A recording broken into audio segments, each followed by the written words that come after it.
that cuts you, man. All right. Now get Deuteronomy 20, verse 10. All right.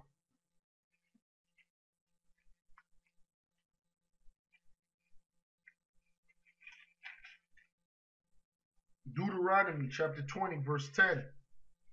When thou comest nigh unto a city to fight against it. Right, let's talk about the enemy because during this time we weren't fighting amongst each other. We were going around and conquering all these other nations, mainly the Hamites.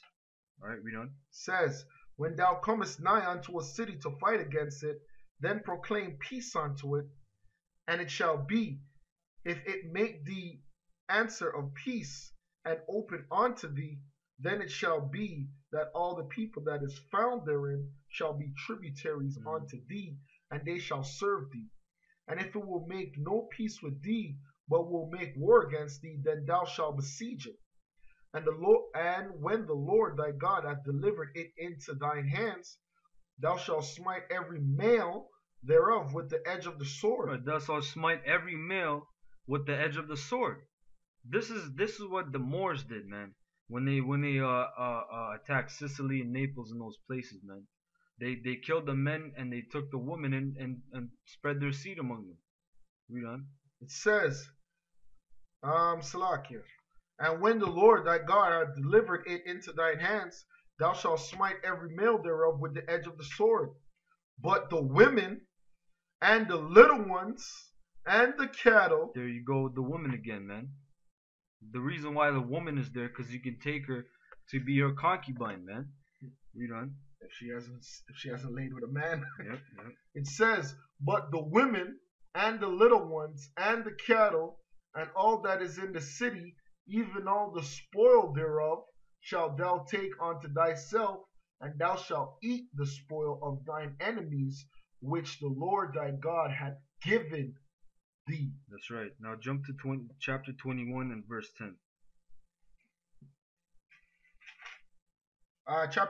Deuteronomy 21 verse 10 says, when thou goest forth to war against thine enemies, and the Lord thy God hath delivered them into thine hands, and thou hast taken them captive, and seest among the captive a beautiful woman, and hast a desire unto her, that thou wouldest have her to thy wife, then thou shalt bring her home to thine house, and she shall shave her head and part her nails, and she shall put the raiment of her captivity from off her, and shall remain in thy house, and bewail her father and her mother a full month.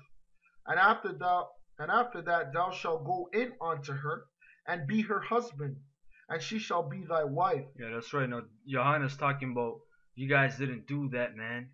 You know, you guys didn't shave her head. First of all, we can't do that.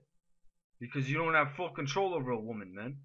You don't even have full control over your Israelite woman, Yahanna. Correct. You know, like me and the brother was saying, does your fucking woman separate herself during a menstrual cycle? Yeah. You know? No, she doesn't, man. Correct. All right? If you were in a fight, you know, your woman would get emotional and she'd hit the man that you're fighting. And guess what? You would have to chop her hands off. But can you do that? No, because you get locked up, man. Alright, so guess what? We're in a battle right now. You take a concubine and you pop her. You can't tell her, baby, listen, you know, you gotta shave your head and, you know, I gotta cut your nails. You can't do that. Because they won't understand it and you can't force it upon them, man. You go to jail. You go to jail, man. Alright? Now go to chapter 17 verse 17 because it shows you that yeah, you can have concubines, you can have wives, but the reason why a lot of kings fell off is because they had too many, and there's a law in that. So read that. Deuteronomy 17 verse 17. Neither shall he multiply wives to himself. Right. This is talking about any king of Israel that is set over Israel. It tells you that he shall not multiply wives unto himself. Because why? Because women, let me tell you something, women make you fall off, man. Alright? Women can make you do all kinds of shit. The scripture says many men have gone out of their wits for women. So, a lot of men, they go out of their wits for women. It tells you also in the Apocrypha that there was a woman. She took the crown off the head of the king and she smacked him with it, and he didn't do shit. You know that's in second Ezra or first Ezra, I think. Yeah, kind of.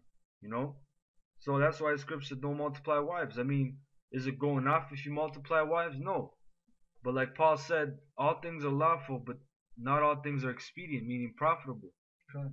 You know, And so yeah, no, I wanted to say, because in the old school, he likes to bring up the old school, but he doesn't talk about them women back there in the old school. yeah, Like they were so righteous. You know, he should talk about the women in the old school. They used to try and say good morning, my lord.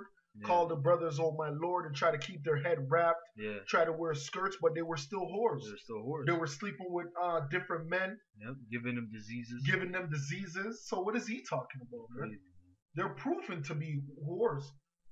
Yep, that's right. Deuteronomy 17:17.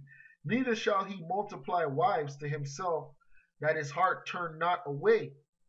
Neither shall he greatly multiply to himself silver and gold. And Just to 17. to 17. Yeah. All right, get Songs of Solomon 6 and 8. And I'm gonna read this. This is Second Chronicle, chapter 11 and 21. And Rehoboam loved Maacah, the daughter of Absalom, above all his wives and his concubines, for he took 18 wives and 60 concubines. 60 is 60, man. He had 60 concubines, man. All right, and begat 20 and 8 sons and 60 daughters. All right, and the Most High didn't intervene, man. The Most High didn't tell him, yeah, you're going off. All right, he didn't send an angel to tell him, yeah, you're going off, man. All right, he had 60 concubines. Okay. Yeah. So get Songs of Solomon, chapter 6 and 8. Songs of Solomon, chapter 6, verse 8. Says, there are 60 queens and 80 concubines. Right, 80 concubines, which is 80 concubines. Go on. And virgins without number. All right, that was the point. And get Genesis 25 verse 1. I'm going to read 2 Samuel chapter 5 and 13. And David took him more concubines and wives out of Jerusalem after he was come from Hebron, and there were yet sons and daughters born to David. So like I said, tell David he went off, man. It says David was a man after the Most High's heart. He didn't sin by those concubines, man. Nope. He didn't follow the gods of the concubines. When he sinned, he committed adultery. All right, and he numbered Israel. He didn't sin by multiplying concubines, man. So what the hell you niggas talking about, man? All right.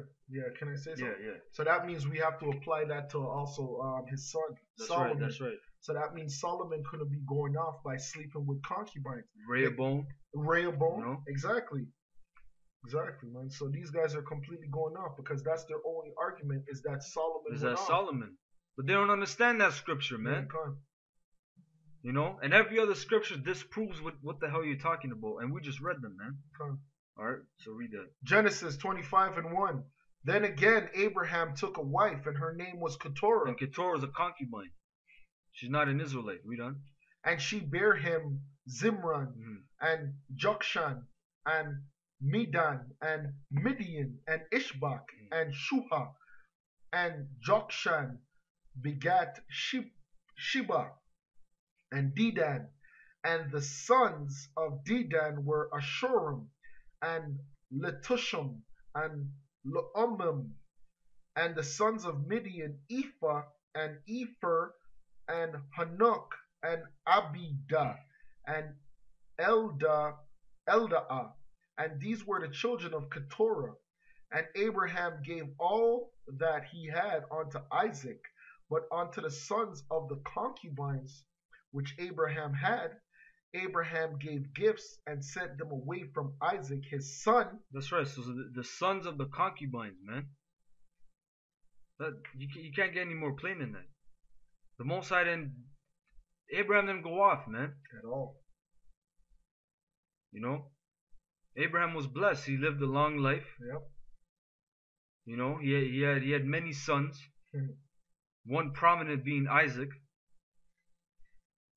All right, read on. Hey, oh, hold on. And what about Hagar? Hagar was an Egyptian. That's another cut on you niggas, man. Yeah, exactly. Yeah. Hagar's an Egyptian. She's a Mizraimite, a Hamite, man. Hamite. Was he worshiping a fucking obelisk or whatever? No, he wasn't. Okay. Sure. Yeah. Verse 5. Oh, that was it. Okay. Yeah. And I'm gonna get First Maccabees chapter 5 and 28. Hereupon Judas and his host turned suddenly by the way of the wilderness unto Basora. And when he had won the city, he slew all the males with the edge of the sword, and took all their spoils, and burned the city with fire. The word booty means spoil, man. Today booty means what? A piece of ass. So you know what the hell he took, man. Alright? You have some? Yeah, I had First Kings. Yeah. First Kings 11 and 1. But King Solomon loved many strange women together with the daughter of Pharaoh, women, which is an Egyptian. Like Abraham dealt with an Egyptian. So Solomon wasn't going off, man. Alright, yeah. It said, but King Solomon loved many strange women together with the daughter of Pharaoh, women of the Moabites, the Ammonites, the Edomites. Hold on. King David's grandmother was a Moabite, Ruth. God. You know, for that idiot talking about if you have any heathen blood in you on your mother's side, then you're a biracial Israelite. So that means that it says that means that King David's not gonna be our king then, according to your dumbass, man. So you niggas are stupid as hell, man. And you guys, if you follow them, you better watch out, man. That's why we're making these videos. Yeah, that's right. You know, yeah. That's why the elders cut Yahanna, for young brothers to not get messed up. But hey, if you get messed up, that was predestinated, man. That means you're 2/3 and you're weak. Yeah, that's you right, know? man. For you humble brothers that don't know really what's going on, you know, you just came in 6 months ago. You know, you're just studying and trying to be humble. These are what the videos are for, man. Yeah. You know? Yep. Read on. It says, but King Solomon loved many strange women, together with the daughter of Pharaoh, women of Moabites, Ammonites, Edomites, Zidonianites, and the Hittites, of the nations concerning which the Lord said unto the children of Israel, ye shall not go in unto them, neither shall they come in unto you, for surely they will turn away your heart after their gods. Yep. That's plain, man. You can't get any more plain than that. Yeah. All right. If your argument is that you can't go into them, period, that means Abraham went off. All right. That means Moses went off. He had a Cushite. Yeah. And guess what? Aaron and Miriam had a problem with it, and the Most High cursed Miriam with leprosy. I get that. Exactly. Like I said, you niggas are the same bitch ass niggas in the wilderness for 40 years that was giving Moses hell, man. Yeah. All right. You were the same ass bitch made niggas, man. All right. Yep. The Most High didn't have a problem with him taking a Cushite, man. No. Okay. Yeah. Read that. Yep. It's this is Numbers. Or should I start from 1? Yeah, 1's good. I'll start from Numbers 10 verse 1. And the Lord spake unto Moses, saying, make thee two trumpets of silver, of a whole piece shalt thou make them. No, I think you gotta go. Oh, 12. 12 I'm sorry. Salakia, brothers. 12. Yeah, 12. I was mistaken. Numbers 12 and 1. And Miriam and Aaron spake against Moses because of the Ethiopian woman whom he had married. That's right. So they spake against Moses. They had a problem with Moses because he took an Ethiopian woman. Let's see if the Most High had a problem with it, man. Yeah, like this is Yahanna. Yeah, this is Yahanna. Yeah, exactly. And Miriam and Aaron spake against Moses because of the Ethiopian woman who he had married, for he had married an Ethiopian woman. And they said, hath the Lord indeed spoken only by Moses?